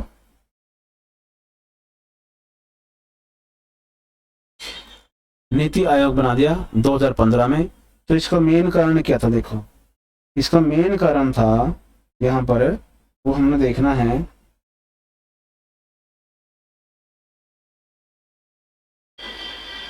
इसका मेन कारण ये था यहाँ पे, more push was required to cope with the pressing challenge of development. ये इसका कारण था, इसीलिए चेंज किया गया नाम। क्यों? क्योंकि उस टाइम पे जो है रिक्वायरमेंट थी इस चीज की कि जो चैलेंजेस है नए नए उनको यहाँ पे जो है हमने प्रेस करना है, और ठीक है मोर पुश यानी कि डेवलपमेंट के लिए ज्यादा जोर लगाना है।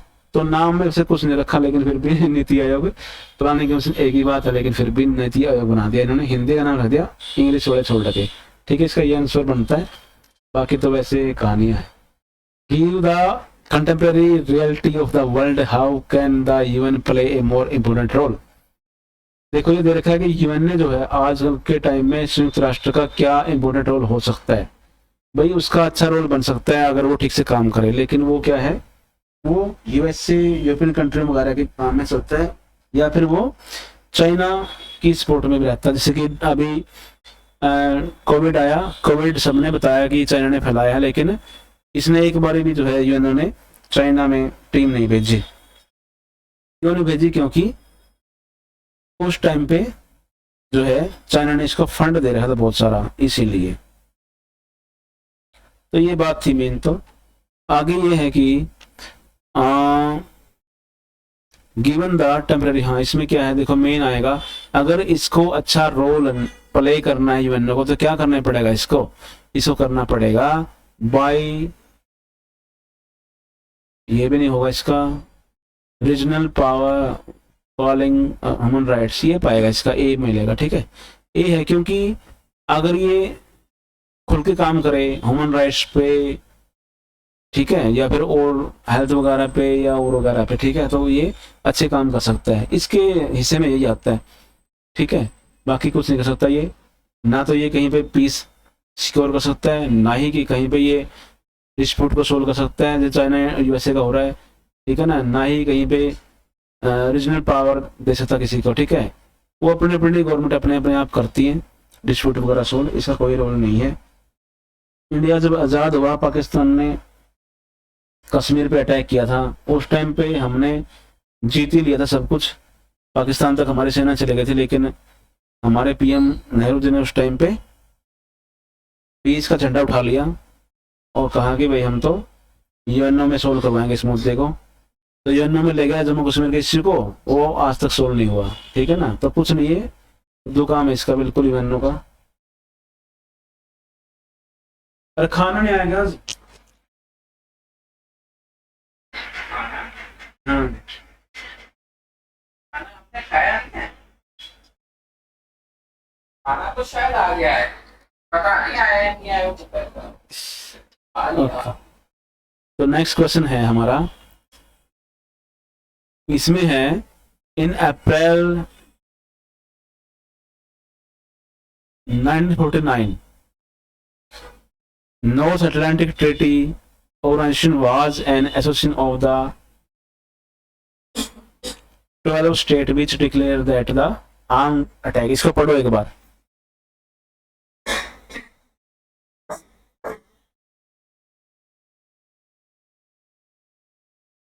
हाँ बोलो,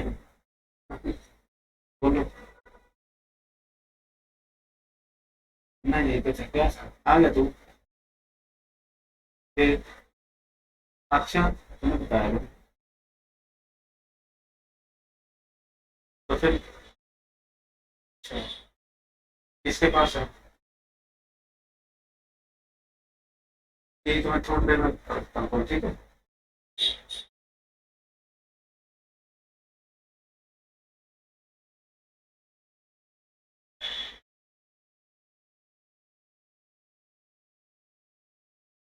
तो ये क्वेश्चन जो है 40, ये कैसे है, in April 1949 North Atlantic Treaty Organization was an association of 12 state which declared the armed attack of anyone from the Europe or North America would be regarded as attack over on them। देखो 1949 में एक group बना, उसका नाम था NATO. उसका नाम था नाटो। नाटो क्या होता है? North Atlantic Treaty Organization. ये बना, इसमें 12 स्टेट थे, बिल्कुल सही कह रहा है ये। 49 में बना था नाटो और 12 स्टेट थी और यूएसए इसका लीडर था। इन्होंने क्या डिक्लेयर किया कि अगर किसी पर भी एक अटैक हो गया है, किसी एक भी कंट्री पे अटैक हो गया, तो ये माना जाएगा कि सभी कंट्रियों पे, यूरोप पे और नॉर्थ अमेरिका पे अटैक हो गया है। ठीक है, समझ में आई बात क्या है? बाहुबली मूवी देखी होगी, उसमें सीन था भाई, देवसेना को हाथ लगाने का मतलब है बाहुबली के तलवार को हाथ लगाना। ठीक है, यानी कि सेम स्टेटमेंट यहाँ पे ये है कि 12 स्टेट हैं, अगर किसी एक पे भी अटैक हो गया तो समझ लेना सब पे अटैक हो गया और हम सब मिलके काम तमाम कर देंगे। ये बिल्कुल सही स्टेटमेंट है, ये बिल्कुल ओके, करेक्ट है। ठीक है, अब देखना ये रीजन भी करेक्ट है कि नहीं है, और दोनों मैच करते हैं आपस में, एक्सप्लेन करता है कि नहीं करता है। ठीक है, ऐसे करना अपने, पहले ये पढ़ना है, करेक्ट चूज करना, भाई हाँ ठीक है। रीजन, अगर H statement would be obliged, अगर मान लो यही गलत है ना तो आंसर चेंज हो जाएगा। शुरू में आंसर देख लो भाई, ए अगर ये गलत है असर्शन तो सी आ जाएगा, सीधी बात है।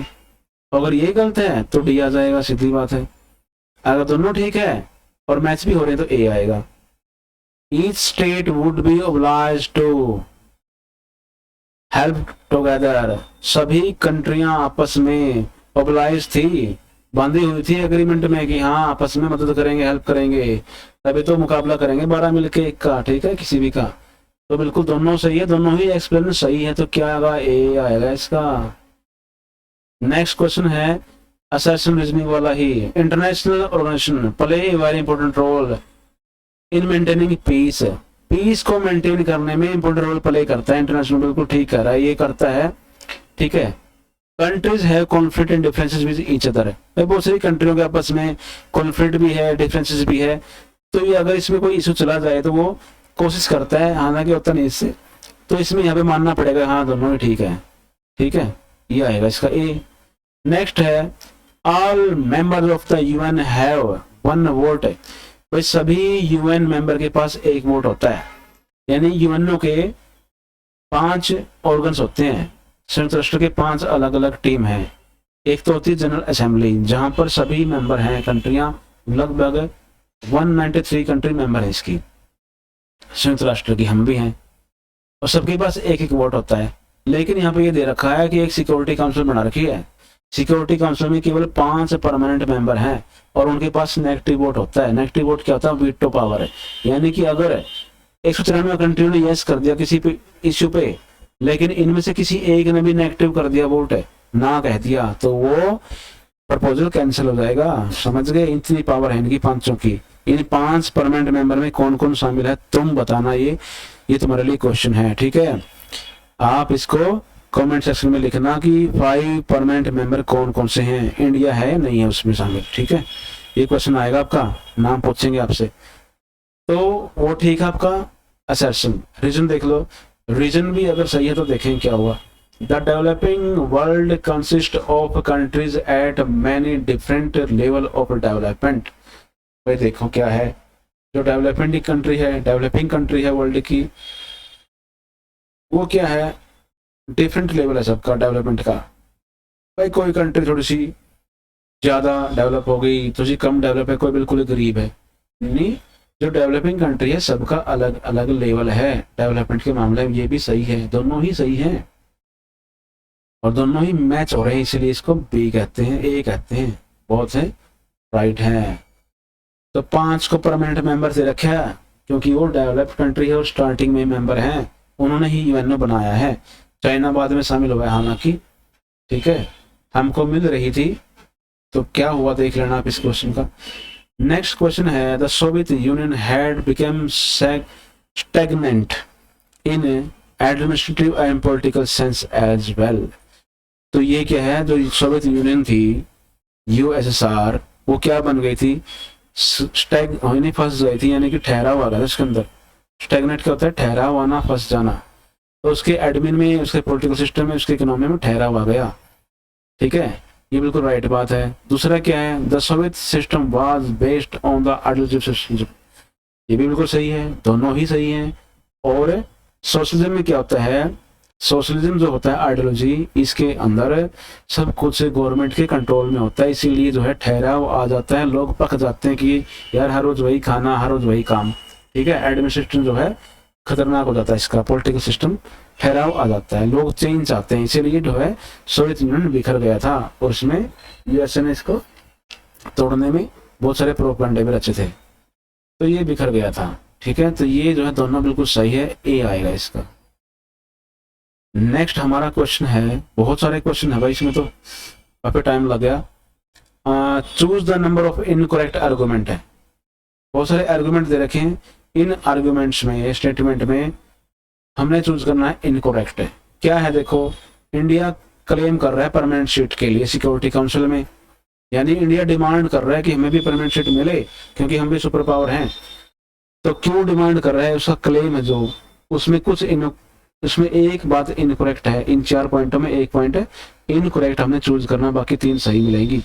देखो फर्स्ट पॉइंट में क्या है, India has made financial contribute to UN, भाई यूएनओ में हम कंट्रीब्यूट करते हैं, पैसे देते हैं इसको थोड़ा सा, और ऑलवेज फ्लैटेड, ये क्या लिख दिया, फ्लैटेड ऑन इट्स पेमेंट है, लटक जाते हैं पेमेंट में, हट ये गलत दे रखा है, तो यही मिल गया इसका वैसे आंसर। तो ये इसका आंसर है, इंडिया फाइनेंशियल कंट्रीब्यूट तो करता है यूएनओ में, लेकिन अपने पेमेंट हर बार सही टाइम पे देता है, कभी लटकता नहीं है, यहाँ पे लिखा रखा लटक जाता है, यानी पेमेंट नहीं कर पाता, गरीब है बेचारा, ये गलत दे रखा है, हम हर बार करते हैं। दूसरा पॉइंट है, India has emerged economic power, बिल्कुल सही है। India has participate virtually on the initiative of UN, बिल्कुल शामिल होते हैं हर मामले में। इंडिया का रोल जो है यूनाइटेड नेशन में पीस कीपिंग फोर्स का रहता है हमेशा, यानी कि पीस रहे पूरे वर्ल्ड में, और हमारी सेना भी जो है यूएनओ में जाती है, पीस कीपिंग आर्मी, यानी कि कहीं भी पीस करवाने हो वहां जाती है। नेक्स्ट हमारा जो है, इसमें तो आ गया ये इनकरेक्ट है, हमने चूज कर लिया। नेक्स्ट हमारा क्वेश्चन है असर्शन वाला, NITI Aayog is a non constitutional body, NITI Aayog non constitutional body है, यानी कि नीति आयोग असंवैधानिक है, संविधान में इसके बारे में लिख रखा, इस क्वेश्चन को ध्यान से पढ़ना, नॉन कॉन्स्टिट्यूशनल यानी संविधान में इसका कोई जिक्र नहीं है, तो बाद में पॉलिटिकल पार्टी ने सरकार ने बनाई है अपने सलाह के लिए, ठीक है, बिल्कुल सही बात है, नॉन कॉन्स्टिट्यूशनल बॉडी है ये। रीजन देख लो, the chief minister of India is the ex official chairman, chairman कौन होता है नीति आयोग का, सीएम होता है पीएम होता है, तो ये गलत है इसमें, ठीक है, तो रीजन गलत है इसका। अगर रीजन गलत है तो क्या आएगा, यहाँ पर ऑप्शन डी आता है हमेशा। ए क्या सैलरी क्या कर रखा है यहाँ पे, ये रहा देखो, the assertion is true but reason false, reason गलत है, सी आएगा इसका, ठीक है। तो ये हो गया भाई, एक बार पीछे देख लो, ऐसा क्वेश्चन आया था, मैंने क्या किया था उसमें, कहीं वो मैं गलत ना बता गया हूँ। Both are correct, both are correct,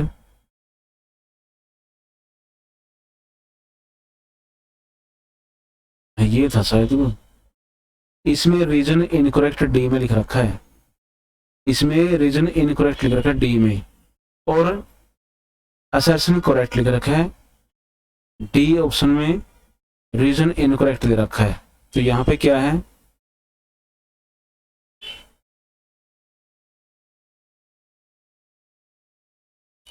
D option में यहाँ पे दे रखा है, ये देखो ये यहाँ पे गलत मिसप्रिंटिंग हो सकता है, ठीक है, मिसप्रिंट हो गया होगा, इसलिए मैंने पकड़ लिया इसको, अपने क्वेश्चन दोनों ही ठीक है, ध्यान रखना, ठीक है। तो यहाँ पे ये ट्रू है बिल्कुल और ये फॉल्स है, ये डी में आना था पॉइंट, सी में लिख रखा है। यहाँ पर है question number 46, in which of the following matter do international organization help, भाई इंटरनेशनल ऑर्गेनाइजेशन बनाए जाते हैं, ठीक है, तो हेल्प के लिए बनाए जाते हैं वो, तो कैसे हेल्प करते हैं वो बताना है हमने।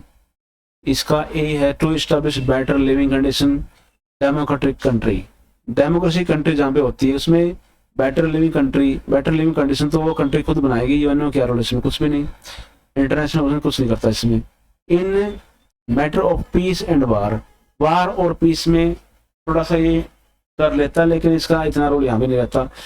ठीक है, दूसरा क्या है, to prevent violation of human rights, ये तो ठीक है, इसका ये इसलिए बना रखा है वेस्टर्न कंट्रियों ने, यूएसए वगैरह ने, ताकि जो नई कंट्रियां आज़ाद हुई हैं उनमें झगड़ा होता है, फिर उसके अंदर अगर कोई ज़्यादा डेवलप करने लगती है तो ह्यूमन राइट वायलेशन का आरोप लगा देते हैं, या डेमोक्रेटिक जो है वहाँ पे खराब है, या माइनॉरिटी का इशू उठा देते हैं, कोई ना कोई डिस्प्यूट जो क्रिएट कर देते हैं यूएनओ के साथ मिलकर, ये वेस्टर्न कंट्री वाले। इंडिया पाकिस्तान का झगड़ा इन्हीं लोगों के कारण हो रहा है।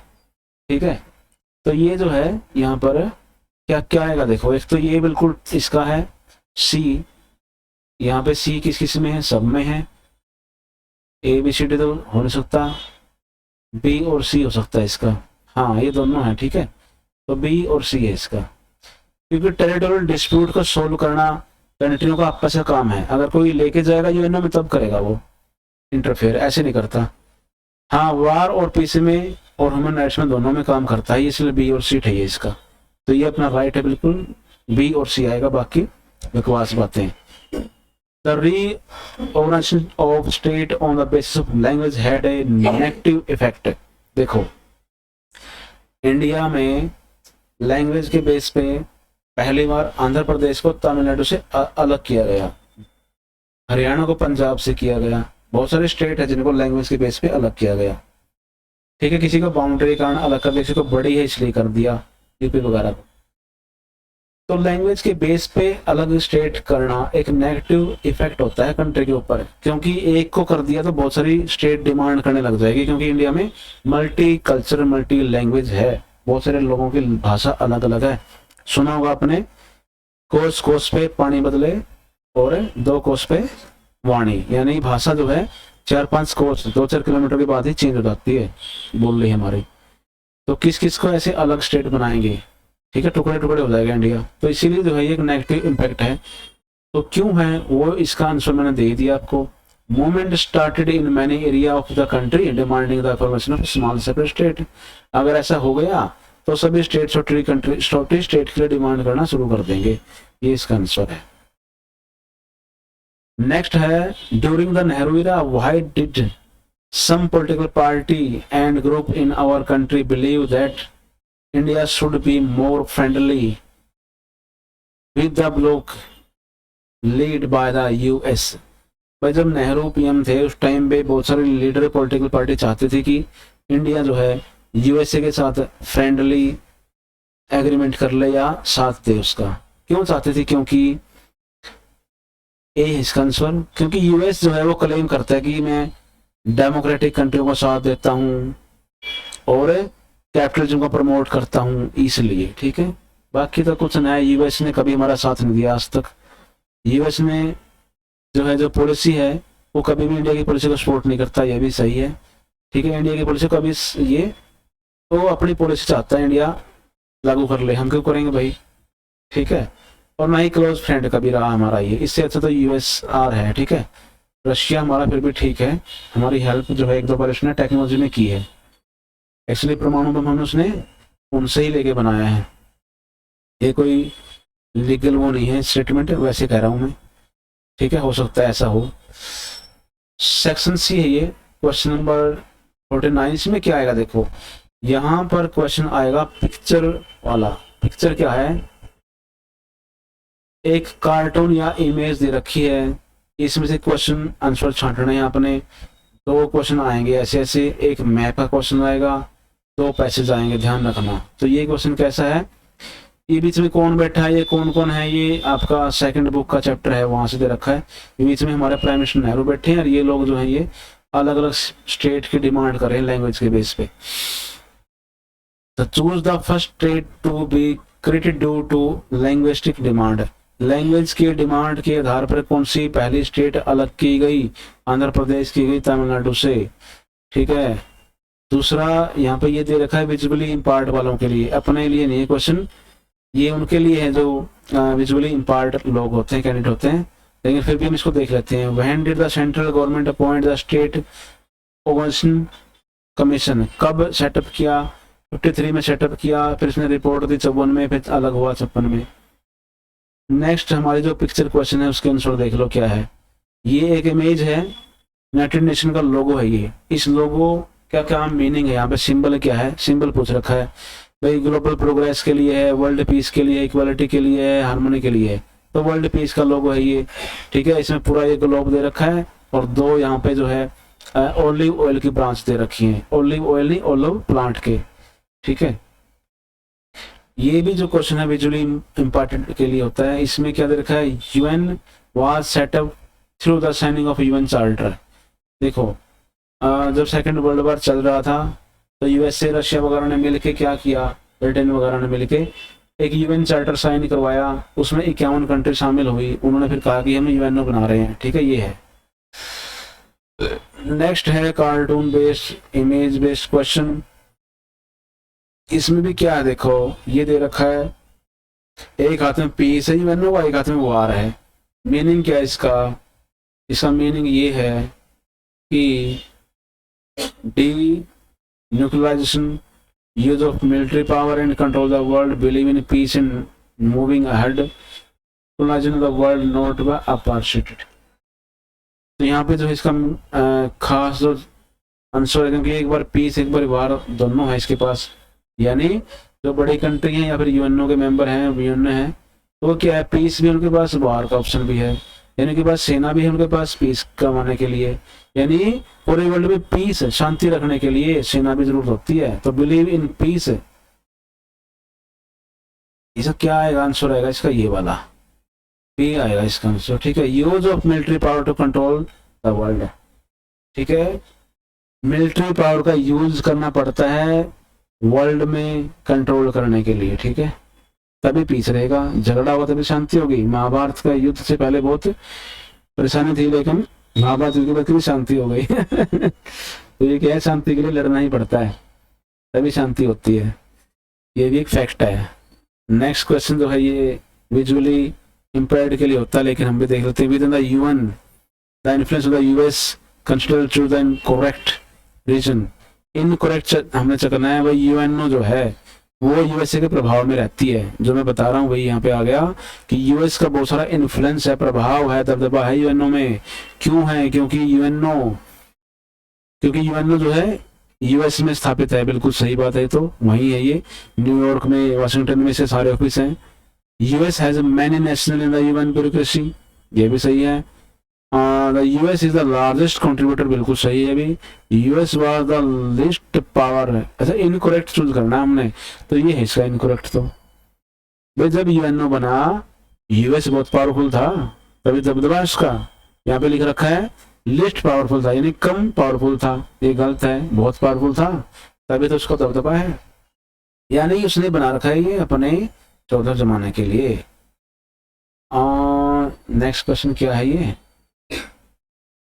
पैसेज का क्वेश्चन है। पैसेज में कुछ क्वेश्चन करने हमने, ये पैसेज पढ़ना है। Northern India would be divided in the two country, India Pakistan. Southern division not only very painful but the very difficult to decide and the implement. It was decided the follow the principle of the religion basis, region majority. देखो यहाँ पे क्या लिखा है, India और पाकिस्तान दोनों अलग हुए, डिवाइड हुए, डिवीजन हुआ, बड़ा पेनफुल था, डिफिकल्ट था डिसीजन लेना, इम्प्लीमेंट करना उसको, क्योंकि जो रिलीजन मेजोरिटी थी वो सभी जगह एक जैसे नहीं थी। मुस्लिम कहीं कहीं फैले हुए थे, ठीक है। पाकिस्तान जो टेरिटरी मांग रहा था वहाँ पे मुस्लिम मेजोरिटी वाली पाकिस्तान और बांग्लादेश ने मांगा था। तो लेकिन बहुत सारे स्टेट हैं, बहुत सारे मुस्लिम जो इंडिया में शामिल रहना चाहते थे, पाकिस्तान में नहीं जाना चाहते थे। तो idea might appear simple but is present the kind of difficulties. लगता सिंपल है, बड़ा मुश्किल था। फर्स्ट क्वेश्चन क्या है, why did the partition of India very painful. मतलब इंडिया आजाद हुआ, साथ में पार्टीशन हुआ, इंडिया बना, पाकिस्तान बना धर्म के आधार पे, तो बहुत सारी जो पॉपुलेशन है वो यहाँ से वहां चली गई, बड़ा पेनफुल था ये। क्यों था, क्योंकि the general public was in favour of the partition, गलत। In leader of the two countries handle the property, गलत। People were divided on the basis of language, language के बेस पे नहीं बल्कि धर्म के बेस पे होता है, ये गलत है। ये इसका आंसर है। It was largest most abrupt unplanned tragic transfer of population, ये है इसका राइट आंसर, ठीक है। बहुत ही पेनफुल था, क्यों, क्योंकि 10 लाख लोगों का अदला बदली की गई, लाखों लोग मारे गए, उजड़ गए, ठीक है, प्रॉपर्टी खत्म हो गई। What major difficulties arose way of partition, जब पार्टीशन हुआ तो क्या क्या समस्याएं डिफिकल्टीज आई। There was no single belt of Muslim majority and in British India, बिल्कुल सही कह रहा है। एक सिंगल बेल्ट नहीं थी कोई मुस्लिम मेजोरिटी की, यानी कि मुसलमान तो बहुत सारे थे लेकिन वो किसी एक पर्टिकुलर बेल्ट में नहीं थे। मान लो भाई सारे के सारे पंजाब में हो, ऐसा नहीं था, हर जगह थे अलग अलग, हैदराबाद, तेलंगाना, पंजाब, ठीक है, हरियाणा के ये नूह में, दिल्ली में, उधर यूपी में बहुत सारे, बंगाल में बहुत सारे, असम में बहुत सारे, ठीक है। तो ऐसा बड़ा मुश्किल था भाई पाकिस्तान को क्या दे हम धर्म के आधार पे, किन मुस्लिमों को भेजें, कौन सा पार्ट दें।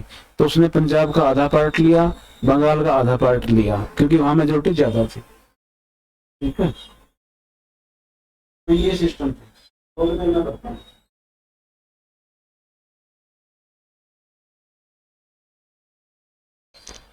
तो यहाँ पर जो है मेजर डिफिकल्टी क्या थी, ये भी थे भाई, सिंगल बेल्ट नहीं थी मुस्लिम मेजोरिटी की, अलग अलग बिखरे हुए थे। All Muslim majority area did not want to be in Pakistan, सभी लोग पाकिस्तान में नहीं जाना चाहते थे। तो दोनों ही इसकी, तो ए और बी है, बोथ दोनों ही सही है। सही पूछ रखा होगा, अगर सही पूछ रखा तो ये दोनों सही है। हाँ, मैं जो रखा है क्या क्या डिफिकल्टी आई, दोनों आई भाई, ठीक है। नेक्स्ट क्वेश्चन है what would have been India position in the world had there been no partition of India.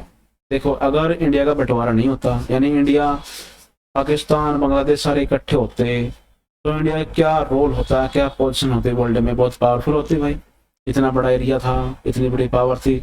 India would have been a much larger nation, बिल्कुल टेरिटरी बहुत बड़ा हो जाता, ठीक है। बर्मा से लेकर अफगानिस्तान हमारा बॉर्डर होता, पहले हुआ करता, बर्मा हमारा पार्ट था, अफगानिस्तान हमारा पार्ट था, बांग्लादेश हमारा पार्ट था, नेपाल हमारा पार्ट था, भूटान हमारा पार्ट था, अफगानिस्तान हमारा पार्ट था, पाकिस्तान हमारा पार्ट था, ठीक है। तो इतना बड़ा हिंदुस्तान था पहले, आपने सुना होगा काबुल कंधार तक राज था, ये हुआ करता। तो India would have been much larger territory, बिल्कुल सही है। दूसरा क्या है इफेक्ट यहाँ पे, India would have played more better role world scenario, world में हमारी पूरी पावर होती, तो दोनों ही सही है। एक इज इनकरेक्ट, दो इन बोथ आर करेक्ट, सी आएगा इसका। What lead the decision of the for the creation of Pakistan, Pakistan के क्रिएशन का डिसीजन क्यों लिया गया भाई, पाकिस्तान क्यों बनाया गया, सिंपल सी बात है।